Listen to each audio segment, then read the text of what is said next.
What's a scam? Most people don't realize is a scam. People instinctively perceive weight to indicate quality, so a lot of manufacturers across multiple industries will artificially increase the weight of their products with cheap material. I used to work for a cable company who released a new TV remote. Complaints came rolling in that the new remotes were cheap and awful. Huge PR disaster, so we offered all the customers the new V2 remote. It was literally the exact same remote, just with a metal weight installed inside it, and all the complaints disappeared. Anything Dr. Oz is promoting. Highly recommend the You're Wrong About podcast episode about Dr. Oz. It spends an hour on how he went from a top tier surgeon to basically a used car salesman. Errands, rent-a-loan, South Carolina car title loans, mobile game ads. Chances are they want your data info on your device and it's social engineering. Really? Yeah, plus they look completely different when you actually install the game. Those fake sales where they jack up the price before the sale. So basically, Black Friday sales LOL. Black Friday is its own scam. They manufacture products specifically of lower quality to sell for Black Friday. It's how you can buy a nice Samsung TV that only has one HDMI input. Pay to get knowledge to be a millionaire. I know someone that is participating in this scam now and is convinced it is legit. I've always been curious what kind of content they actually provide in these online seminar things. If you have to pay to secure a job, it's a scam. So MLMs. Never heard of this one. Companies do this. It is a well-known scam in India, at least. Some people try to lure in fresh grads to pay a fee and that would guarantee them a job in a well-known company. Never happens. Kirby Vacuums and Cutco have a history of job interviews which end up being a 2-hour seminar about selling their product, at the end of which they offer you a great deal on the entry-level sales starter pack for lots of $. Basically they trick desperate people into coming under the premise of an interview and then try to take more of their money. Stores that always have big sales are actually just charging you the accurate price of what the item is worth. But when it looks like you're getting it half off, you're more likely to buy it. Back in 2012, JCPenney got themselves a new CEO who immediately began to implement fair and square everyday pricing. No sales, no .99s, but straight up honesty with the customer. You can walk in any day of the year and know you're getting the best price the store can give you. Amazing, right? Every shopper's wet dream? Yeah, no. The global sales after that was implemented absolutely tanked. CEO didn't last 6 months, and after they fired them, JCPenney went back to original practices. But they did it so fast that people were able to screenshot prices on one day and then on the next and catch a ton of instances where the item doubled in price and got a 50% sale tag slapped on, putting it right back down to the fair and square price. JCPenney has only recently recovered from the financial ruin brought about by trying to be honest and genuine with their customers. Yep, they follow the Kohl's model now. Everything is insanely marked up, but there's always coupons which you can stack. Feeds into the psychology of getting a deal, as now you're not just shopping, but beating the system, even though it was designed exactly to give you that feeling. The problem is, that seems like a lot of work. But for shopaholics, the work is worth it. And for retail stores, shopaholics are where the money is, so you end up with a situation where a minority of the population is the majority spender, so the market simply never caters to the majority. So JCPenney's change was probably widely popular, but popular with people who shop there maybe once a season, not with people who shop there weekly. There are just too many answers. Work in banking for 1 week. You'll realize there is no scam too stupid for people to fall for.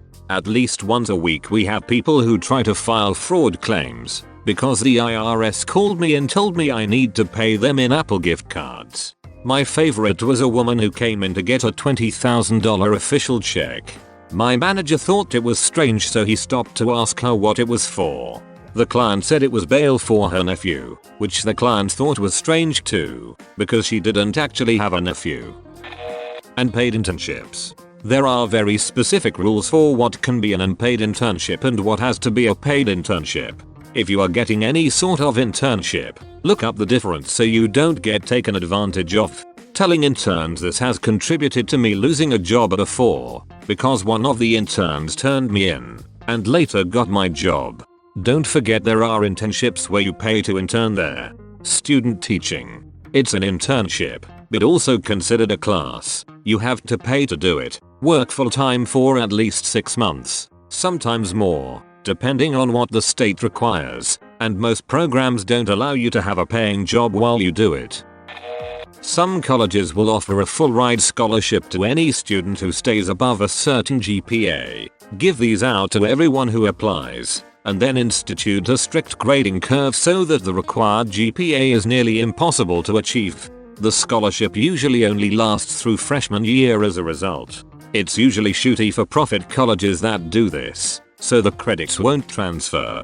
The student is now forced to either pay full price tuition for 3 years, or lose a year's worth of work. Happens a lot with bad law schools. If you graduate college, you can go to law school. Your grades and LSAT score is irrelevant.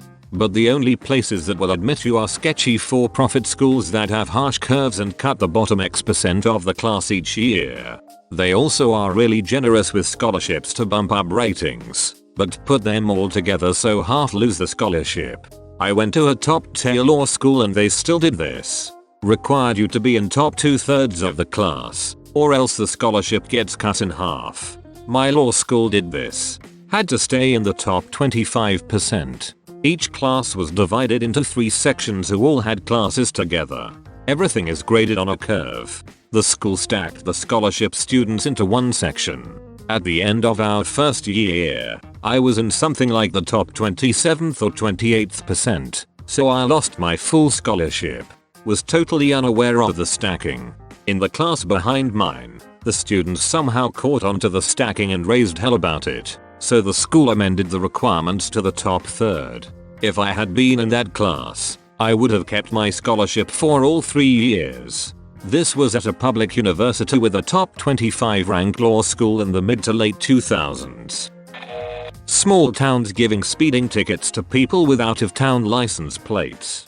Almost everyone will pay, instead of showing up to court, and it is the #1 source of revenue for many small towns in America. It's called fine trolling. You gotta pay the troll toll.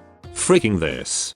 I had just got back to featuring brag after a year deployment to Iraq. I was driving home to NH. I get pulled over on 95 in Virginia doing 81 and a 65. Which hey, normally, I wouldn't itch. I was definitely doing it. But I was also in the middle lane and people were passing me doing 90 plus. It was clear I was only pulled over because I had out of state plates. So what's the cop do? Gives me a must appear in court. I go to court, and people that do real dumb shit like spousal abuse, various narcotic distribution, are getting reduced sentences.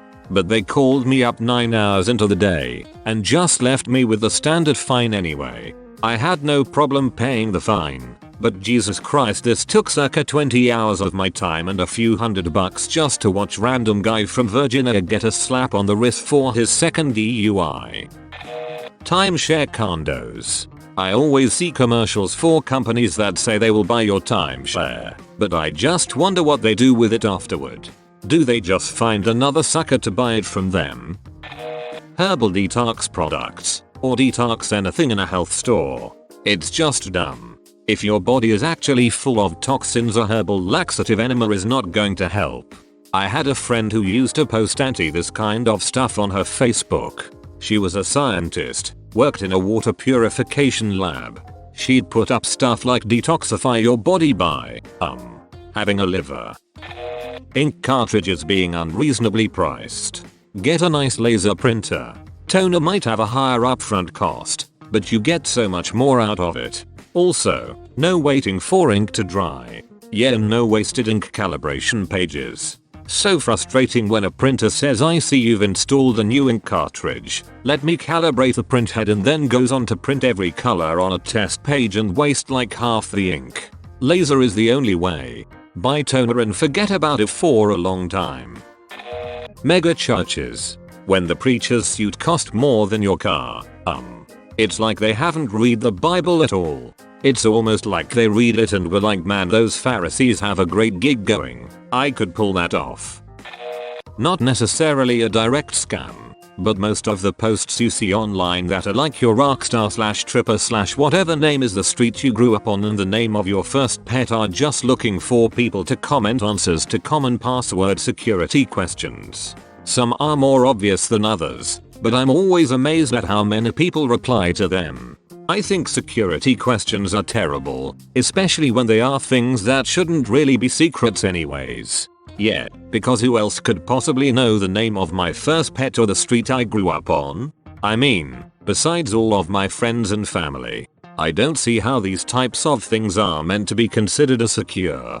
I prefer when they let you write your own security questions. You can always provide fake or nonsensical answers, like saying your pet's name was 934 burp 34 or you grew up on Bingleb 0 in Cuss Avenue. You grew up on Bingleb 0 in Cuss Avenue. A fellow Bingler.